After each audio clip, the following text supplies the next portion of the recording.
வணக்கம். இப்பெல்லாம் ஒரு குற்றம் நடந்தா கைரேகைகளை மட்டும் நம்பி புலனாய்வு பண்ற காலம் மலையேறி போச்சு. இப்போ இருக்கிறது டிஜிட்டல் தடயங்களோட காலம். ஆமாங்க, டெக்னாலஜி எப்படி ஒரு பயங்கரமான கொலையை வெளிச்சத்துக்கு கொண்டு வந்ததுங்கிறத பத்தி தான் நாம இன்னைக்கு பார்க்க போறோம்.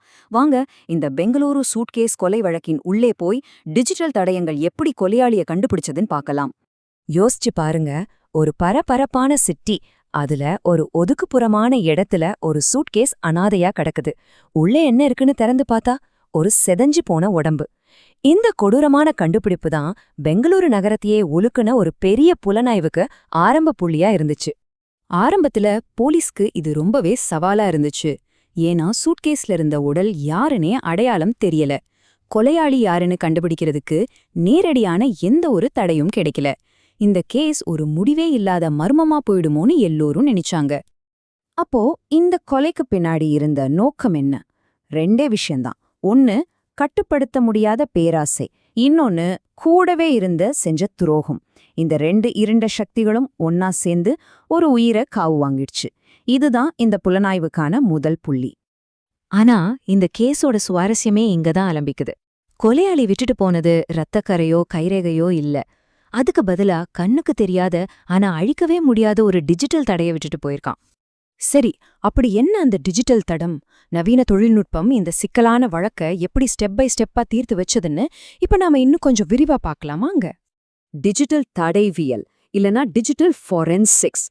பேரு கேட்க கொஞ்சம் டெக்னிக்கலா இருக்கலாம். ஆனா ரொம்ப சிம்பிளா சொல்லணும்னா, நம்மளோட mobile phone, computer, online transactions இதுலெல்லாம் பதிவாகிற தகவல்களை வச்சு குற்றவாளிகளை கண்டுபிடிக்கிற ஒரு அறிவியல் பிரிவு தான் இது. இந்த கேஸ்ல போலீஸ் 3 முக்கியமான டிஜிட்டல் ஆயுதங்களை பயன்படுத்தினாங்க. முதல்ல, நூத்துக்கணக்கான சிசிடிவி கேமராக்கள். ரெண்டாவது, சந்தேக நபரோட மொபைல் ஃபோன் சிக்னல் எங்கிருந்துச்சுன்னு காட்டின செல் டவர்கள்.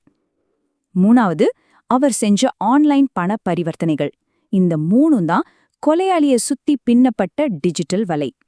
போலீஸ் பல மணி நேரம் நூத்துக்கணக்கான சிசிடிவி காட்சிகளை விடாம அலசி ஆராய்ஞ்சிருக்காங்க. அப்போதான் அவங்களுக்கு முதல் துப்பு கிடைச்சது. சூட்கேஸ் கிடைச்ச இடத்துக்கு பக்கத்துல ஒரு கார் சந்தேகப்படுற மாதிரி பல தடவை வந்து போயிருக்கிறது பதிவாகியிருந்தது. ஆனா இதுல ஒரு பெரிய சிக்கல். அந்த சிசிடிவி காட்சி அவ்ளோ தெளிவா இல்ல.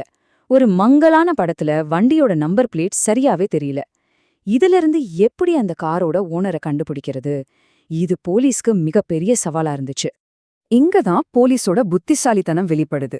அவங்க பல டிஜிட்டல் ஆதாரங்களை ஒன்னு சேர்த்தாங்க. அப்போதான் முழு படமும் தெரிவாச்சு. முதல்ல, கொலை நடந்த நேரத்துல சந்தேக நபரோட மொபைல் சிக்னல் அந்த இடத்துக்கு பக்கத்துல இருந்திருக்கு. ரெண்டாவது, அவர் புக் பண்ண ஒரு ஆன்லைன் டாக்ஸியோட ஜிபிஎஸ் டேட்டாவை எடுத்து பார்த்தப்போ அவர் பயணம் செஞ்ச பாதை உறுதியாச்சு.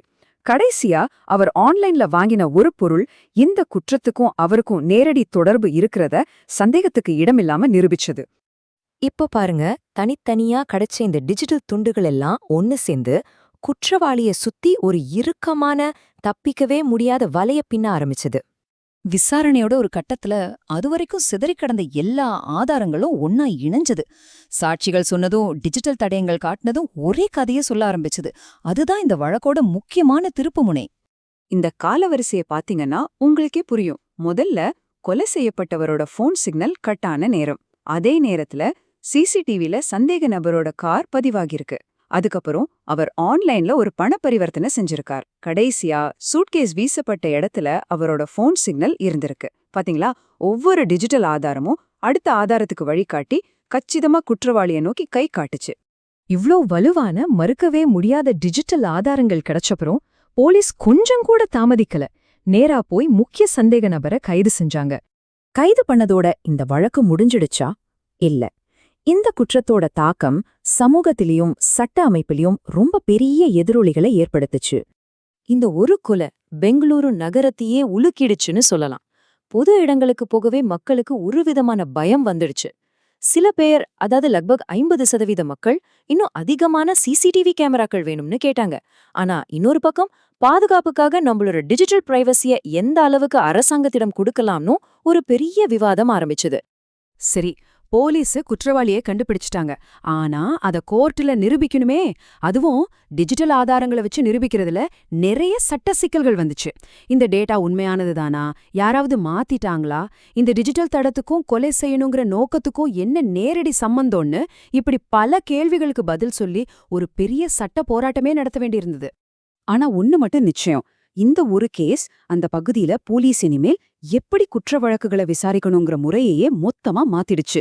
டிஜிட்டல் தடவியலோட முக்கியத்துவத்தை எல்லாருக்கும் புரிய வச்ச ஒரு முக்கியமான வழக்கா இது அமைஞ்சுது. இந்த சம்பவம் நமக்கு ஏன் முக்கியம்னு கேட்டிங்கன்னா, நாம வாழ்ற இந்த டிஜிட்டல் உலகத்துல நாம செய்யற ஒவ்வொரு சின்ன விஷயத்துக்கும், நாம அனுப்புற ஒவ்வொரு மெசேஜுக்கும், நாம போற ஒவ்வொரு இடத்துக்கும் எங்கேயோ ஒரு சர்வர்ல ஒரு நிரந்தரமான டிஜிட்டல் தடம் பதிவாகிட்டே இருக்கு. இது நாம மறக்கவே கூடாது. டெக்னாலஜி, தடயங்கள், விசாரணைன்னு எல்லாத்தையும் தாண்டி இந்த கதை நம்ம மனசுல ரொம்ப ஆழமான ஒரு கேள்வியை விட்டுட்டு போகுது. பேராசைக்காகவும் துரோகத்துக்காகவும் ஒரு மனுஷன் எந்த எல்லைக்கு வேணும்னாலும் போவானா? இந்த கேள்விக்கு விடை தேட வேண்டியது நாம தான்.